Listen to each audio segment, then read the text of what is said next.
하나님 말씀 보겠습니다. 하나님 말씀 출애굽기 33장 3절 말씀입니다. 구약 성경 133쪽 출애굽기 33장 3절 말씀. 한 목소리로 봉독하겠습니다. 시작. 너희를 적과 꿀이 흐르는 땅에 이르게 하려니와 나는 너희와 함께 올라가지 아니하리니 너희는 목이 곧은 백성인즉 내가 길에서 너희를 진멸할까 염려함이니라 하시니 아멘. 하나님 말씀 전하겠습니다. 신의 산 언약, 너무나 감격스럽고 황홀하고 영광스러운 언약식이었죠. 청년들의 주도하에 하나님께 번제와 화목제를 드리며 모든 백성이 하나님 말씀대로 하겠습니다 약속을 했고, 하나님은 이스라엘의 존귀한 자들 70장로들을 산으로 불러서 하나님 앞에서 먹고 마시며 즐거운 교제를 나누게 하셨습니다. 모세는 산 꼭대기에서 영광의 임재 속으로 들어갔습니다. 와, 하나님과 언약을 맺는다는 것은 이런 것이구나. 하나님과 함께 살아간다는 것은 이런 것이구나. 기쁨과 즐거움, 하나님과의 친밀한 교제, 영광스러운 임재, 정말 최고의 날이었습니다. 하나님은 이 신의 산의 예배, 감격, 기쁨, 교제, 임재를 단회적인 사건으로 끝내지 말라 하시고 날마다 신의 산 앞에서 살아라 하시면서 성막을 주셨습니다. 성막은 신의 산의 모형이었으며 이동식 신의 산이었습니다. 하나님은 이제 이스라엘 백성의 한가운데로 들어오셔서 이 백성과 영원히 동거하기를 원하셨습니다. 그런데 이때 너무나 엄청난 일이 벌어지고 말았습니다.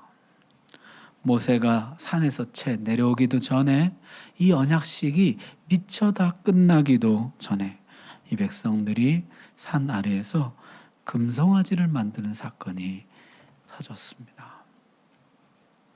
어떤 신학자의 말처럼 평생에 당신만을 사랑하겠다 혼인 예식이 다 끝나기도 전에 간음을 행한 것입니다.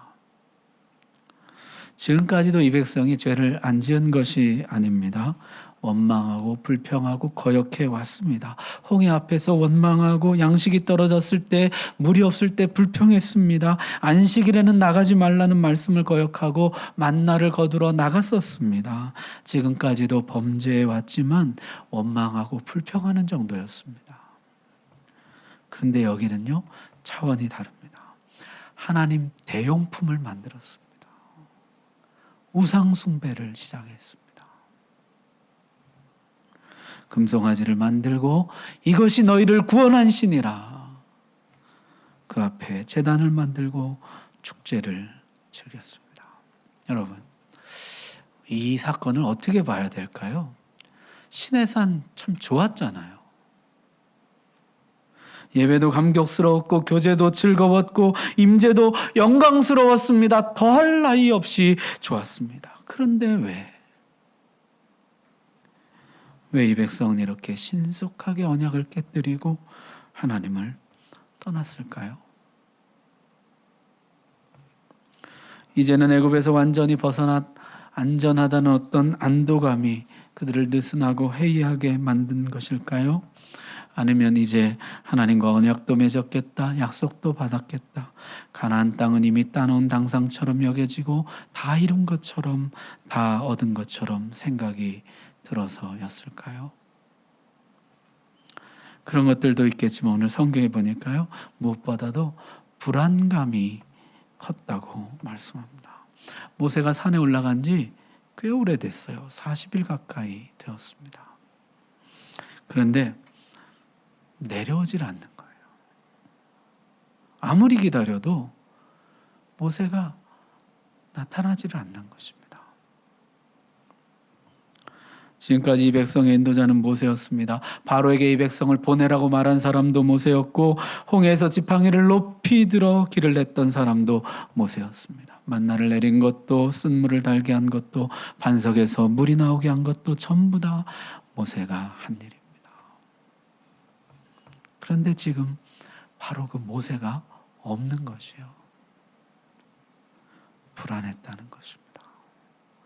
혹시 산에서 죽은 게 아닐까? 그냥 하늘로 올라가 버린 것이 아닐까?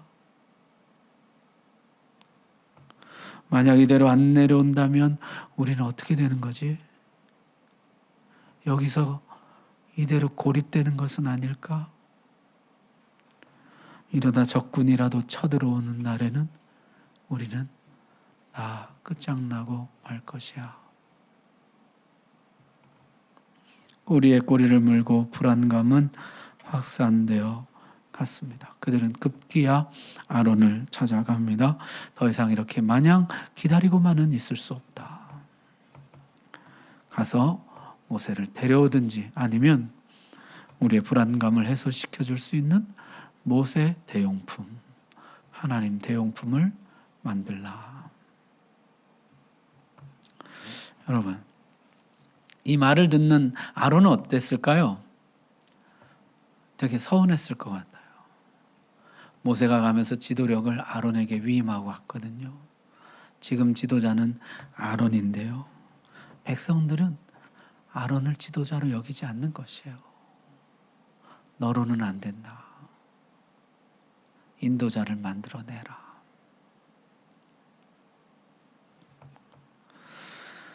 아론은 백성들의 요구대로 금송아지를 만듭니다. 금송아지가 나오자 백성들은 환호했습니다. 이스라엘아, 이는 너희를 애굽 땅에서 인도하여 낸 너희의 신이로다. 휘파람을 불고 환호성을 지르며 열광했습니다. 출애굽 이후에 최대의 축제 광란의 파티를 벌였습니다. 이런 파티는요, 애굽에서나 가나안 땅에서나 볼 수 있는 것이에요. 이스라엘이 마지막으로 춤춘 때는 홍해를 건넌 다음이었습니다. 이들은 금송아지 앞에 제단을 만들고 제사를 드렸습니다. 하나님과 언약을 맺을 때 사용했던 제단은 치워버렸습니다. 다른 제단을 만들고 아침 일찍이 일어나서 번제와 화목제를 드리고 먹고 마시고 뛰놀았습니다. 하나님께 번제와 화목제를 드리고 먹고 마시고 즐거워하던 것을 그대로 흉내낸 다른 제사, 다른 즐거움이었습니다. 한 가지 질문 하나 드려볼까요? 여러분, 하나님 앞에서가 더 즐거웠을까요? 금송아지 앞에서가 더 즐거웠을까요? 여러분, 어떻게 생각하세요? 금송아지 앞이 훨씬 더 즐거웠을 것입니다. 여러분, 좀 속된 질문이지만요. 아내가 설렐까요? 다른 여자가 설렐까요? 이게 인간의 악한 본성이거든요. 신의 산과는 다른 즐거움에 흠뻑 빠져들었습니다. 여러분, 마약이 나쁜 이유가 뭡니까? 내 삶의 건강한 기쁨을 다 빼앗아 가기 때문이죠. 마약이 주는 기쁨 외에 다른 기쁨은 모두 다 잃어버리게 됩니다. 우상숭배가 그렇죠. 인간이 느끼는 쾌락의 정도로만 따지면 어쩌면요, 이 우상숭배가 주는 쾌락이 더 클지 몰라요. 죄 짓는 쾌락이 더 클지 몰라요.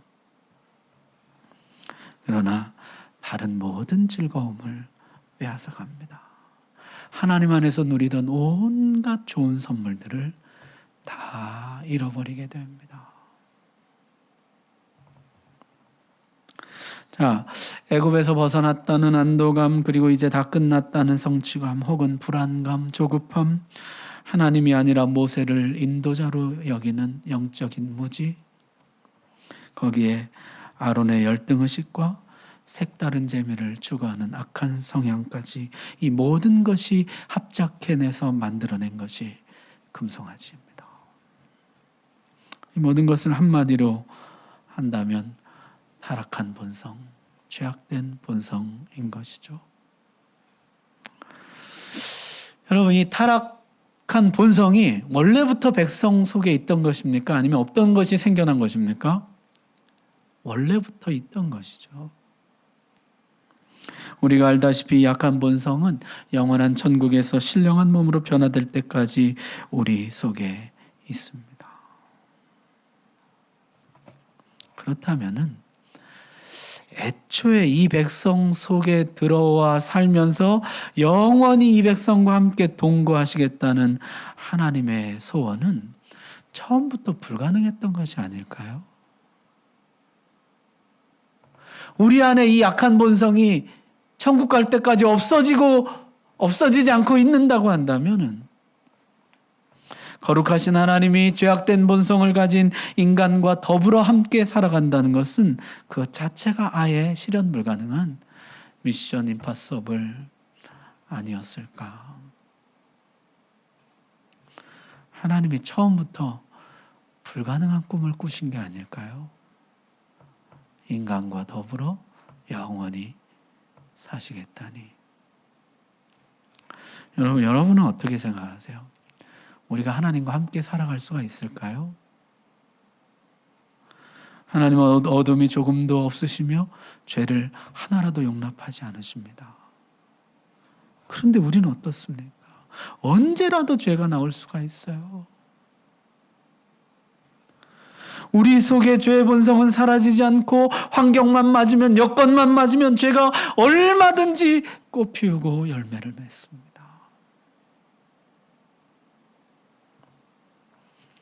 하나님이 우리와 어떻게 함께 살아가실 수가 있을까요? 하나님은 소멸하는 불이라 그랬습니다. 우리가 그 불을 품고 어떻게 살라지지 않고 하나님과 함께 살아갈 수가 있을까?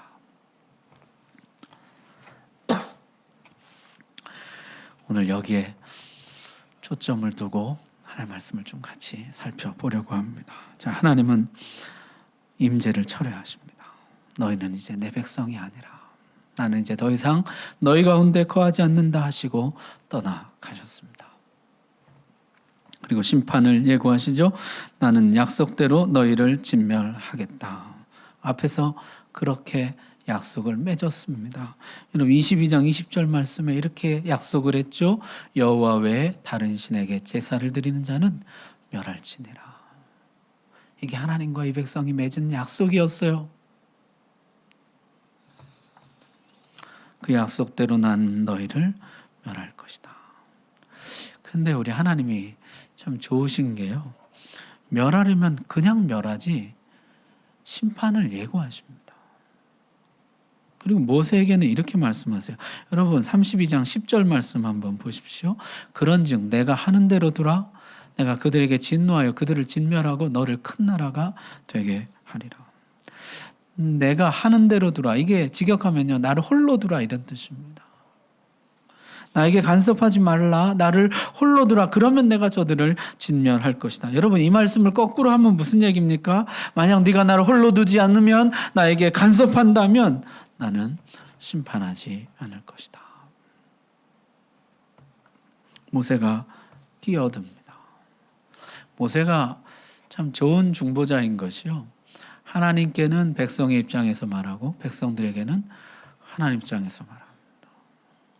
하나님께는 백성들을 긍휼히 여겨달라 하고 백성들에게 와서는 돌판을 깨뜨리고 송아지를 불살라 가루를 만들어 흩뿌려 그 물을 마시게 합니다. 하나님 이 백성을 불쌍히 여겨주십시오. 하나님도 말씀하셨듯이 처음부터 이 백성이 거룩하고 완전해서 택하신 것이 아니지 않습니까? 모든 민족 중에 가장 약하고 부족했지만 하나님이 택해 주신 거 아닙니까? 애굽의 노예 백성일 때도 내 백성이라 하셨고 지금까지도 내 백성이라 하지 않으셨습니까? 하나님 지금 여기서 이 백성을 버리신다면 애굽을 비롯한 모든 나라들이 하나님을 의심할 것입니다. 하나님의 구원, 하나님의 사랑, 하나님의 능력 의심받을 것입니다. 하나님은 비단 이스라엘만 구원할 계획이 아니라 이스라엘을 제사장 나라로 삼아서 온 세상을 구원하는 것이 하나님의 계획 아닙니까? 만약 이 백성을 여기서 버리시면 온 세상이 더 이상 하나님의 구원을 믿지 않을 것입니다. 여러분, 모세는요 지금 이 백성의 죄를 변호하지 않습니다. 하나님 뭘 그렇게 예민하게 그러십니까? 그럴 수도 있지. 그렇게 하질 않고 모세는요 하나님의 성품, 하나님의 사랑, 하나님의 구원 계획에 호소합니다.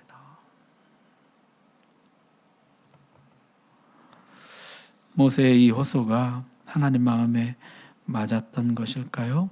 하나님 심판을 취소하십니다. 여러분, 하나님이 심판을 취소하셨다는 것이 참 놀랍죠. 하나님이 모세의 말을 듣고 심판을 취소하십니다. 하나님 모세의 이야기를 듣고 야, 그런 것까지는 내가 미처 생각하지 못했는데 알려줘서 고맙다. 그리고 심판 취소. 그렇게 하신 것일까요?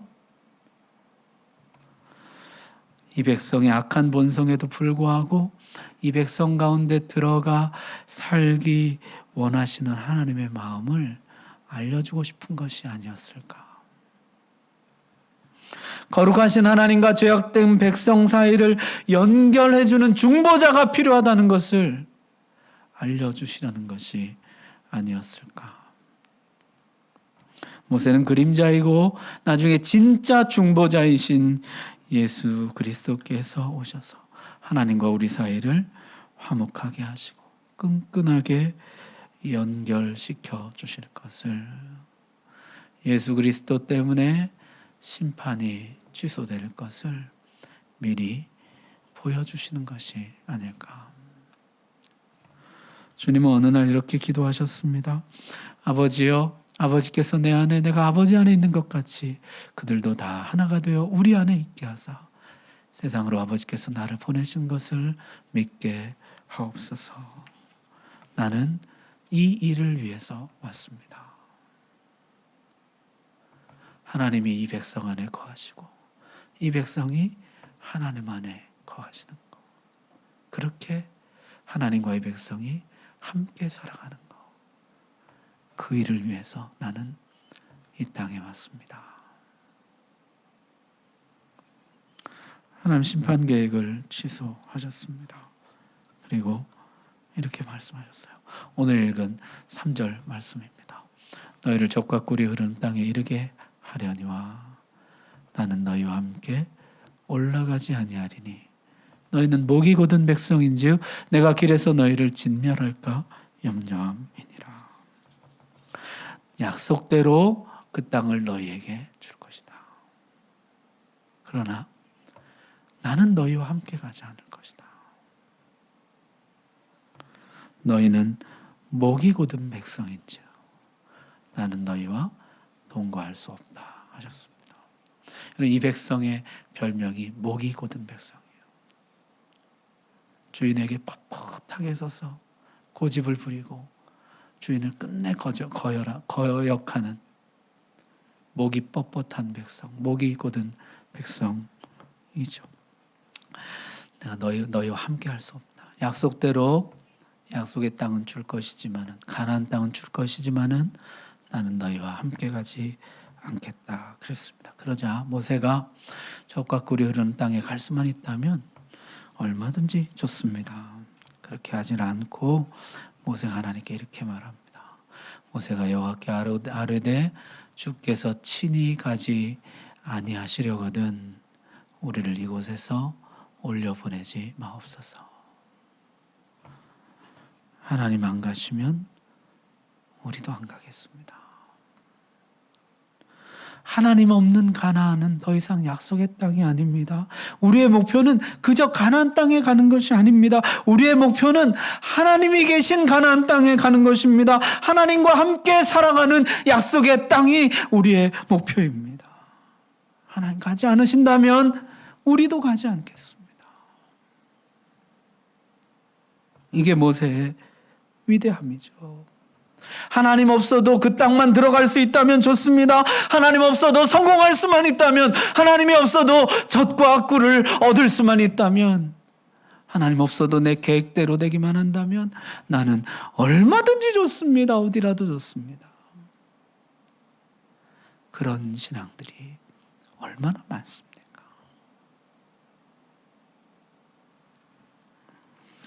시편 106편 15절에는요 무서운 말씀이 나옵니다. 여호와께서는 그들이 요구한 것을 그들에게 주셨을지라도 그들의 영혼은 쇠약하게 하셨도다. 출애굽기를 이야기를 염두에 두고 쓴 노래인지 모르겠어요. 원하는 것은 주셨지만은 정작 그들의 영혼은 쇠약하게 됩니다. 하나님이 함께하지 않으시기 때문이죠. 여러분 잘 생각해야 됩니다. 나중에 하나님 없는 가나안 땅은 어떻게 됩니까? 그 땅에서 쫓겨나게 될 뿐만 아니라 가장 악한 땅이 되게 되죠. 하나님, 나는 가나안 땅이 목표입니다. 가나안 땅만 들어가게 해주신다면 하나님이 나와 함께하든 함께하지 않든 상관없습니다. 혹시 내 믿음이 그런 믿음은 아닌가 돌아봐야 됩니다.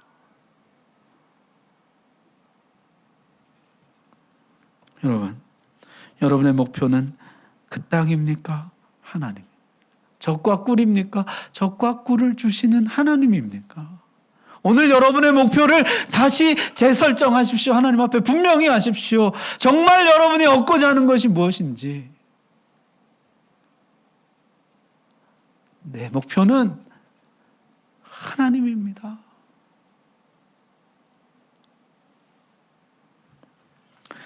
자, 모세가 이제 본격적으로 하나님의 마음을 백성에게로, 백성들의 마음을 하나님께로 돌이킵니다. 회막을 만듭니다. 원래 성막은 백성들의 진영 한가운데 만들어서 하나님이 백성들과 동거하게 하는 것인데요. 모세는 이 회막을요, 진영 바깥 멀리 떨어진 곳에 세웠다는 것이에요. 백성들이 보니까요, 모세가 진 바깥에다가 장막을 하나 세웠어요. 그리고 이름하기를 회막이라 이름을 붙였어요. 만남의 장막이라. 누가 누구와 만나는 곳입니까? 이게 하나님과 만나는 곳이에요. 그곳에서 모세가 하나님과 대면하고 하나님과 만나고 하나님과 이야기하는 것을 모든 백성들이 보게 됩니다. 자, 모세가 회막에서 하나님을 만나니까요, 백성들 가운데 사모하는 자들이 생겨나더라는 것이요. 여호와를 앙모하는 자들이, 하나님과의 만남을 그리워하는 자들이 하나 둘씩 회막으로 모여들기 시작했다는 것이에요.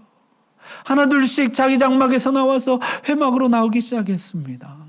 회막에 나와서 하나님을 만나고 하나님께 나아가기 시작했습니다. 자, 그런데 어느 날 구름 기둥이 회막에 임하는 것이요. 너희는 내 백성이 아니라 하고 떠나갔던 구름 기둥이, 하나님의 임재가 다시 돌아옵니다. 여러분 33장 10절 말씀 한번 보십시오. 우리 같이 한번 읽을까요? 시작. 모든 백성이 회막문에 구름 기둥이 서 있는 것을 보고 다 일어나 각기 장막문에 서서 예배하며 아멘. 모든 백성이 예배하기 시작했습니다. 하나님도 돌아오셨고 백성들도 돌아왔습니다. 다시 함께 살아갈 준비가 된 것이죠. 자, 하나님이 약속해 주십니다. 여호와께서 이르시되 내가 친히 가리라. 내가 너를 쉬게 하리라. 사자만 보내시겠다고 하셨던 하나님은 이제 함께 가겠다 말씀하십니다. 내가 너희 중에 함께 갈 것이라. 자, 여러분, 그리고 이제 이 백성은요, 하나님과 다시 언약을 맺고 성막을 짓고 하나님과 더불어 살아가게 됩니다. 그래서 한 가지 의문이 들어요. 이 백성은 여전히 죄악된데 아직도 죄악의 본성 그 문제를 해결하지 못했는데요. 어떻게 하나님과 다시 살아갈 수가 있을까요? 언제라도 또 하나님을 거역할 수 있을 텐데 하나님은 이 백성과 다시 살아가기로 결정하시고 앞으로 함께 하겠다 약속하십니다. 그게 어떻게 가능할까요? 33장 19절 말씀인데요. 여러분, 우리 같이 한번 읽어봅시다. 시작. 나는 은혜 베풀 자에게 은혜를 베풀고 긍휼히 여길 자에게 긍휼을 베푸느니라. 아멘. 여기 말씀에 그 해답이 있습니다. 하나님이 자신을 뭐라고 말씀하시냐면 은혜를 베풀고 긍휼을 베푸는 하나님이라 하셨어요. 여기서 이 긍휼을 베풀다는 단어가 라함이라는 단어인데요. 이게 동사로 쓰이면요, 긍휼을 베풀다 이런 뜻이에요. 명사로 쓰이면 어미만 바뀌어서 레헴이 되는데 명사는 무슨 뜻이냐면요, 자궁이라는 뜻이에요. 어머니의 자궁. 이 긍휼을 베푼다는 것은요, 내 자궁 안으로 품는다는 뜻이에요. 어머니의 품으로 품는다는 것이요. 아무리 흉악한 죄인이라도 어머니가 있습니다. 그를 품었던 자궁이 있습니다. 그에게 피와 생명과 영양을 공급하던 따뜻한 어머니의 품이 있습니다. 나는 너희를 품을 것이다. 자, 하나님이 이사야서에 가면 이렇게 말씀하십니다. 여인이 어찌 그 젖 먹는 자식을 잊겠으며 자기 태에서 난 아들을 긍휼히 여기지 않겠느냐? 그들은 혹시 잊을지라도 나는 너를 잊지 아니할 것이라.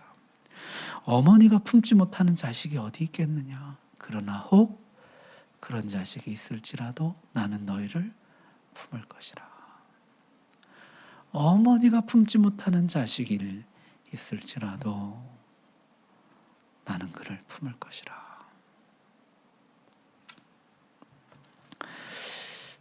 신명기는 모세 고별 설교이죠. 모세 회고록인데요. 그 맨 끝에 가면은 하나님이 모세에게 주신 마지막 말씀이 기록되어 있습니다.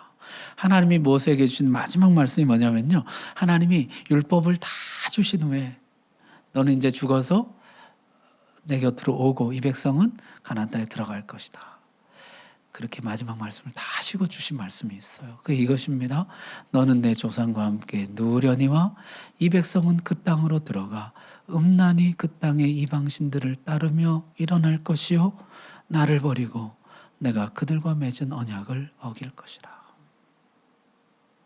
여러분, 하나님이 율법을 다 주고 이거 지켜라, 언약을 다 맺고 언약대로 살아라, 그러고 하나님 뭐라 그러신가요? 그러나 이 백성이 끝내 나를 저버릴 것이다. 하나님이 다 아셨다는 것이에요. 너는 이제 죽지만 이 백성은 끝내 나를 저버릴 것이다.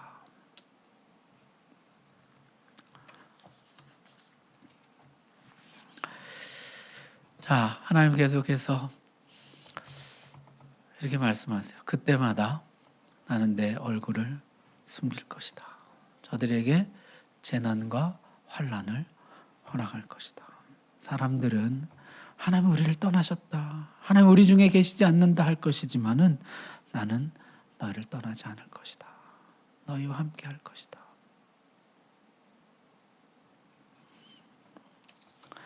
재난과 환난으로 저들을 가르치며 저들을 인도하고 돌이킬 것이다. 나는 그들을 끝까지 품을 것이다.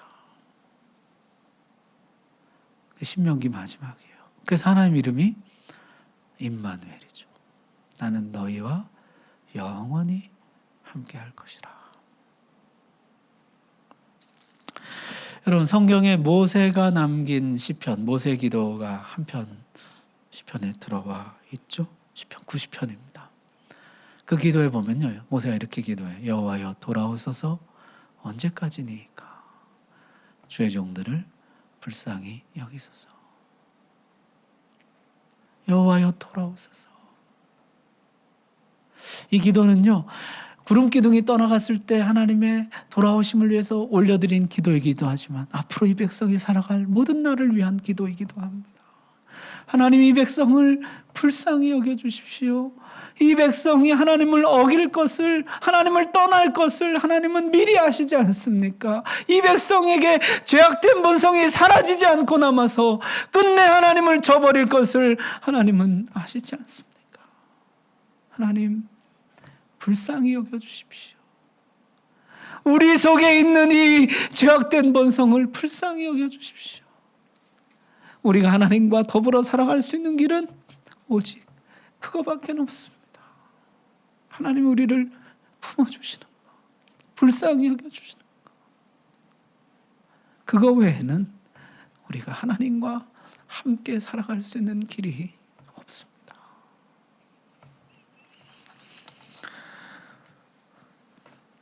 하나님이 이사야서에 보니까 이렇게 말씀합니다. 산들이 떠나며 언덕들은 옮겨질지라도 나의 자비는 내게서 떠나지 아니하며 나의 화평의 언약은 흔들리지 아니하리라. 너를 긍휼히 여기시는 여호와께서 말씀하셨느니라. 산들이 흔들리고 언덕들이 옮겨지고 무슨 일이 일어날지라도 나의 자비 나의 긍휼은 너를 떠나지 않을 것이다. 이 언약은 흔들리지 않을 것이다. 너를 긍휼히 여기는 여호와께서 말씀하셨느니라. 나는 끝까지 너를 긍휼히 여길 것이다. 품을 것이다. 약속해 주십니다. 그러고 보면요, 성경에 그런 약속들이 차고 넘칩니다. 예레미야가 보니까요, 여호와의 인자와 긍휼이 무궁하심으로 우리가 진멸되지 아니함이니이다. 우리가 진멸되지 않는 이유는 하나님의 긍휼 때문입니다. 하박국 기도 여러분 잘 아시죠? 진노 중에라도 뭐를 잊지 말아 달라고요? 긍휼을 잊지 마옵소서. 이 백성이 범죄하여 하나님의 진노를 받을 때라도 주여 긍휼을 잊지 마시옵소서. 호세아도 똑같이 말씀하죠. 하나님이 이 백성을 놓으려고 하면, 버리려고 하면 내 마음속에서 긍휼이 불붙는 것 같아서 내가 견딜 수 없다고 말씀합니다. 이 백성이 너무 하나님을 거역해요. 너무 죄를 지어요. 그래서 하나님이 더 이상 안 되겠다, 내가 떠나야겠다, 그만 이 백성을 놓아야겠다 그러면 하나님 마음속에 긍휼이 불타는 것 같아요. 견딜 수가 없어서 이 백성을 다시 품고 다시 끌어안고, 그게 호세아가 고멜을 다시 찾던 그 하나님의 명령, 하나님의 마음 아닙니까? 자, 따라서 우리 신앙생활은 이런 것입니다. 히브리서 4장 16절 말씀인데요. 여러분 앞에 보시고 우리 같이 한번 읽읍시다. 시작. 그러므로 우리는 긍휼하심을 받고 때를 따라 돕는 은혜를 얻기 위하여 은혜 보좌 앞에 담대히 나아갈 것이니라. 아멘. 따라서 성경은요, 우리가 살 길은 하나님 앞에 나가는 것이라. 나가면 뭐를 주세요? 긍휼을 주신다는 것이에요. 실제 그러셨습니다. 세리이건 창기이건 어떤 죄인이라도 하나님께 나오면 하나님은 긍휼을 주셨어요. 품어주셨어요. 친구가 되어주셨습니다. 여러분, 우리 안에 이런 마음이 좀 있죠? 이 사람이 염치가 있어야지 하나님께 어떻게 또 가냐고. 염치를 내세요. 하나님 떠나지 마십시오. 그건 신앙이 아닙니다. 양심이 있지. 양심을 내어서 하나님을 멀리하지 마십시오. 여러분을 성경이 분명히 약속합니다. 네가 하나님과 더불어 살아갈 수 있는 길은 오직 하나님이 너를 긍휼히 여기시는 것뿐이다. 그 긍휼을 얻기 위해서 담대히 하나님께 나아가라는 것이에요. 잘나도 나가고 못나도 나가고 성공해도 나가고 실패해도 나가고 항상 보좌 앞으로 나가 때를 따라서 하나님께 나아가라. 그러면 하나님이 긍휼히 여겨주신다. 우리를 품어주시는 것이에요. 자만심에 도취에 들떠있는 우리도 품어주시고, 좌절과 낙심에 젖어있는 우리도 품어주시고, 섰다고 자만하는 자도 품어주시고, 넘어졌다고 괴로워하는 자도 품어주십니다. 하나님의 긍휼. 바울도 그렇게 고백했죠. 내가 비방자요, 박해자요, 폭행자였다. 그런데 어떻게 사도가 됐습니까? 긍휼을 입었다는 것이에요. 하나님께 나갔더니 하나님 나에게 긍휼을 입혀주셨다. 나를 품어주셨다. 그래서 내가 사도가 되었다는 것입니다. 여러분, 우리는 목이 곧은 백성입니다. 그게 우리의 본질이에요. 우리가 어떻게 하나님과 같이 살아갈 수 있습니까? 하나님의 긍휼, 그것밖에는 길이 없어요. 긍휼을 얻기 위해서 담대히 하나님께 나아가라. 오늘 말씀 여러분의 말씀으로 받으시기 바랍니다. 기도하겠습니다.